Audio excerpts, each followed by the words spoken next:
1절에서 11절까지의 말씀입니다. 고린도전서 6장 1절에서 11절까지의 말씀입니다. 우리 한 절씩 교독하시고 마지막 11절은 함께 읽도록 하겠습니다. 1절입니다. 너희 중에 누가 다른 이와 더불어 다툼이 있는데 구태여 불의한 자들 앞에서 고발하고 성도 앞에서 하지 아니하느냐.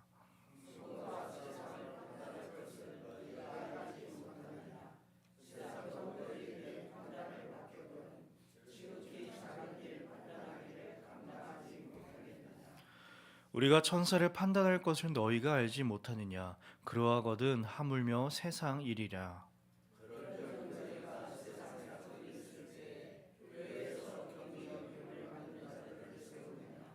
내가 너희를 부끄럽게 하려 하여 이 말을 하노니 너희 가운데 그 형제 간의 일을 판단할 만한 지혜 있는 자가 이같이 하나도 없느냐.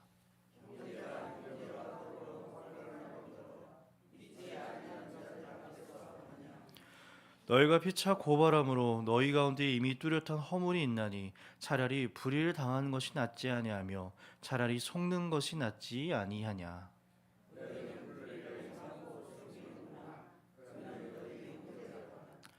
불의한 자가 하나님의 나라를 유업으로 받지 못할 줄을 알지 못하느냐. 미용을 받지 말라. 음행하는 자나 우상 숭배하는 자나 간음하는 자나 탐색하는 자나 남색하는 자나.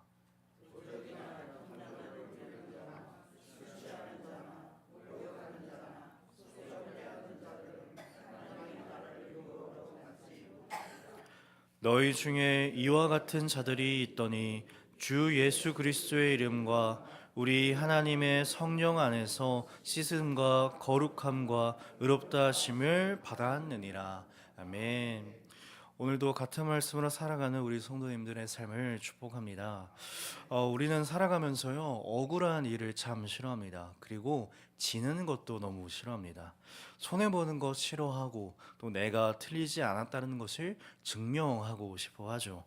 그런데 이 관계 속에서도요, 자꾸 이런 마음이 올라옵니다. 누가 맞는가? 누가 더 잘못했는가? 왜 내가 손해를 봐야 하는가? 그리고 때로 관계를 회복하는 것보다 내가 옳다는 것을 증명하는 게 더 중요해질 때가 있죠. 오늘은요, 이 세상 가운데서 우리에게 끊임없이 말하는 것을 좀 말합니다. 손해보지 말라. 내 권리를 지켜라. 끝까지 너의 자신을 증명해라 라는 말이죠. 그런데 오늘의 본문에서 바울은 굉장히 충격적인 말을 하죠. 차라리 불의를 당하라. 차라리 속는 것이 낫다. 왜 바울은 이렇게까지 말할까요? 바울은요, 단순히 싸우지 말라가 아니라 오늘의 말씀은 이 십자가로 세워진 공동체가 어떤 방식으로 서로를 대하고 있는가를 보여주는 말씀입니다. 이 당시 고린도 교회 안에는요, 여러 가지 갈등과 분쟁이 있었죠. 앞선 장들에서 이 고린도 교인들은 서로를 비교하며 또 누가 더 지혜로운지 그리고 누가 더 뛰어난 지도자인지를 서로 두고 다투고 있었습니다. 근데 오늘의 본문은요, 그 갈등이 조금 더 심각해 보이죠. 성도들이 서로를 이 세상 법정에 고소하고 있다는 거죠. 이 당시 법정은요, 단순히 정의를 세우는 공간만이 아니라 자신의 힘과 지위를 드러내는 공간이었다는 거죠.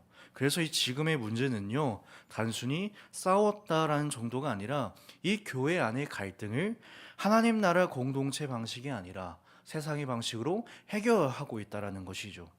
아마도 이 사회적 지위가 높고 이 부유한 사람들이 자신들의 영향력과 이 힘을 사용하여서 이 다른 성도들을 압박하고 있었을 가능성이 큽니다. 그래서 바울은 단순히 이 법정에 가지 말라고 말하는 것이 아니라 더 깊은 문제를 보는 거죠. 이 십자가로 세워진 공동체가 여전히 세상의 방식으로 서로를 대하고 있다는 것입니다. 그래서 바울은 이 본문에서 이렇게 말합니다. 1절입니다. 너희 중에 누가 다른 이와 더불어 다툼이 있는데 굳이 불의한 자들 앞에서 고발하고 성도 앞에서 하지 아니하느냐. 여기서 바울이 문제 삼는 것은요, 성도들이 서로를 더 이상 가족으로 대하지 않는다는 겁니다. 바울은 계속해서 말하죠. 형제가 형제와 더불어 이 같은 은혜를 받은 사람들, 같은 십자가 아래에 있는 사람들이 이제는 서로를 사랑의 대상이 아니라 이제는 이겨야 할 대상으로 바라보고 있다는 겁니다. 그리고 바울은 이것을 매우 부끄러운 일이라고 말하고 하죠. 왜냐하면 이 성도들은 장차 세상을 심판할 사람들이기 때문입니다. 바울의 논리는 이것입니다. 하나님 나라를 함께 상속받을 사람들이라면 지금 공동체 안의 작은 갈등도 사랑 안에서 해결할 수 있어야 하지 않겠느냐라는 것이죠. 그런데 고린도 교인들은 오히려 세상의 방식으로 서로를 대하고 있다는 겁니다. 누가 더 강한가, 누가 더 옳은가, 누가 이기는가가 더 중요하게 여기고 있다는 거죠. 그래서 바울은요, 충격적으로 7절에서 이렇게 말하는 것이죠. 차라리 불의를 당하는 것이 낫지 아니하냐, 차라리 속는 것이 낫지 아니하냐. 세상은요, 끝까지 자신의 권리를 주장하려고 하죠. 손해보지 말라고 하고 반드시 이겨야 한다라고 말합니다. 그런데 바울은요, 오히려 이미 소송 자체가 패배다라고 말을 하는 것입니다. 왜냐하면 공동체 안의 사랑이 무너졌기 때문이죠.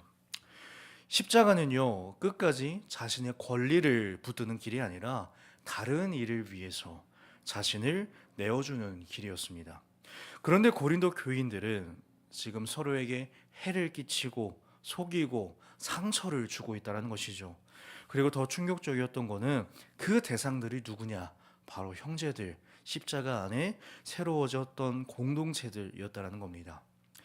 이후 바울은 이 9절에서 11절에서 갑자기 이 죄의 목록을 말하기 시작합니다. 갑작스럽게 느껴질 수 있지만 사실 흐름은요, 연결되어져 있습니다. 이 고린도 교인들은요, 지금 서로를 속이고 불의를 행하며 살아가고 있죠. 그래서 바울은요, 9절에서 이렇게 말합니다. 불의한 자가 하나님의 나라를 유업으로 받지 못할 줄을 알지 못하느냐. 바울은 지금 단순히 행동 하나를 지적하는 게 아니라 그들의 삶의 방향이 정말 하나님 나라를 향하고 있는가를 지적하고 있는 것이죠.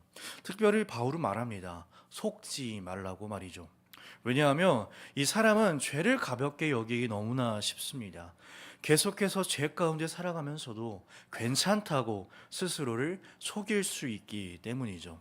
그래서 바울은요, 음행, 탐욕, 우상숭배, 속임과 같은 죄들을 나열하면서 하나님 나라와 반대 방향으로 살아가는 삶을 경고하고 있다는 거죠.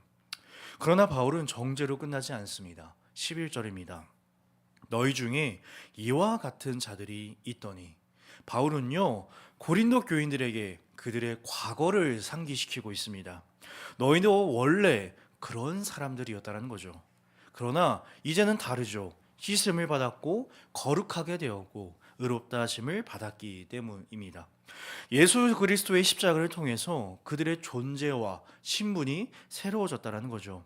그들은 더 이상 세상의 방식대로 살아가는 사람들이 아니라 이제는 하나님께 속한 사람들이고 이제는 하나님 나라를 살아가는 사람들이 되었다는 것입니다.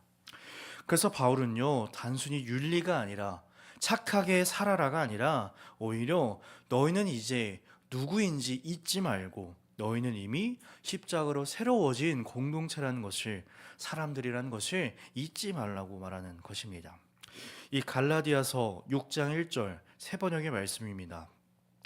형제 자매 여러분, 어떤 사람이 어떤 죄에 빠진 일이 드러나면 성령의 인도하심을 따라 사는 사람인 여러분은 온유한 마음으로 그런 사람을 바로잡아주고 자기 스스로를 살펴서 유혹에 빠지지 않도록 조심하십시오. 우리 교회 안에서도요, 자꾸 이기고 싶어 합니다. 오히려 이 관계를 유지한다고 하지만 형제 자매를 바로 잡아준다라고 말하지만 다른 일을 잡아주기보다 이 나의 기준으로 그 영혼을 정죄하는 것이 쉽다라는 것이죠. 갈라디아서의 말씀처럼 우리는 오직 성령의 인도하심을 따라 사는 사람으로서 온유한 마음으로 그 영혼을 살리는 선택을 해야 할 것입니다. 말은 이겼지만 사랑을 잃어버리고 내 권리는 지켰지만 관계는 깨질 수 있기 때문이죠. 십자가는요, 끝까지 자기 권리를 주장하는 길이 아니었습니다. 예수님은 우리를 살리기 위해서 오히려 자신을 내어주지 않으셨습니까? 그리고 바울은 말하죠. 너희 중에 이와 같은 자들이 있더니, 우리는 원래 세상의 방식으로 살아가던 사람들이었는데 이제는 다르다라는 것이죠. 씻김을 받았고 거룩하게 되었고 의롭다 하심을 받았으므로 성령의 인도하심을 따라 살아가는 사람들입니다. 그러므로 이 신앙은요, 단순히 내가 얼마나 옳은가의 문제가 아니라 나는 누구답게 살아가고 있는가의 문제가 될 것입니다. 독일의 신학자 보네퍼는요, 이렇게 말했습니다. 내가 중보 기도하는 형제라면 제 아무리 힘들게 하는 사람이라도 비난하거나 미워할 수 없는 법이다. 고린도 교회는요, 서로를 위해 기도하기보다 서로를 고발하기 시작하였습니다. 그러나 십자가는요, 사람을 이기기 위한 길이 아니라 사람을 살리기 위한 길이었습니다. 그러므로 우리 사랑하는 성도 여러분, 우리는 이제 더 이상 서로를 무너뜨릴 사람들이 아닙니다. 십자가로 새로워진 공동체는 이제는 십자가의 방식으로 살아가야 할 것입니다. 그렇게 오늘 우리에게 주어진 말씀들을 통해서 진정한 십자가 공동체로 살아가는 우리 성도님들, 또 우리 교회가 되기를 소망합니다. 기도하겠습니다. 우리가 주님의 완전한 말씀을 붙들며 나아갑니다. 성령의 인도하심을 따라 사는 우리의 교회가 되어 온유한 마음으로 서로를 붙들어 주고 자기 스스로를 살펴 주님의 십자가 길을 걸어가는 자들로 온전하게 하여 주시옵소서. 우리의 교회가 서로를 고발하는 공동체가 아니라 서로를 위해 기도하는 공동체로 세워주셔서 서로를 이기려는 공동체가 아니라 서로를 살리는 교회로 인도하여 주시옵소서. 그러므로 교회와 가정과 각자의 삶 속에서 주님만이 이끄시는 인생 되게 허락하여 주시옵소서. 감사합니다. 주 예수 그리스도의 이름으로 기도드립니다. 아멘. 하늘에 계신 우리 아버지, 아버지의 이름이 거룩하게 하시며 아버지의 나라가 오게 하시며 아버지의 뜻이 하늘에서와 같이 땅에서도 이루어지게 하소서. 오늘 우리에게 일용할 양식을 주시고 우리가 우리에게 잘못한 사람을 용서하여 준 것 같이 우리 죄를 용서하여 주시고 우리를 시험에 빠지지 않게 하시고 악에서 구하소서. 나라와 권능과 영광이 영원히 아버지의 것입니다. 아멘. 우리 이 시간 함께 말씀을 기억하시면서 기도하실 때에 우리의 교회가 서로를 무너뜨리는 공동체가 아니라 서로를 붙들어주며 살려주는 십자가 공동체가 되길 소망하시면서 함께 기도하시겠습니다. 주님, 오늘도 주의 말씀을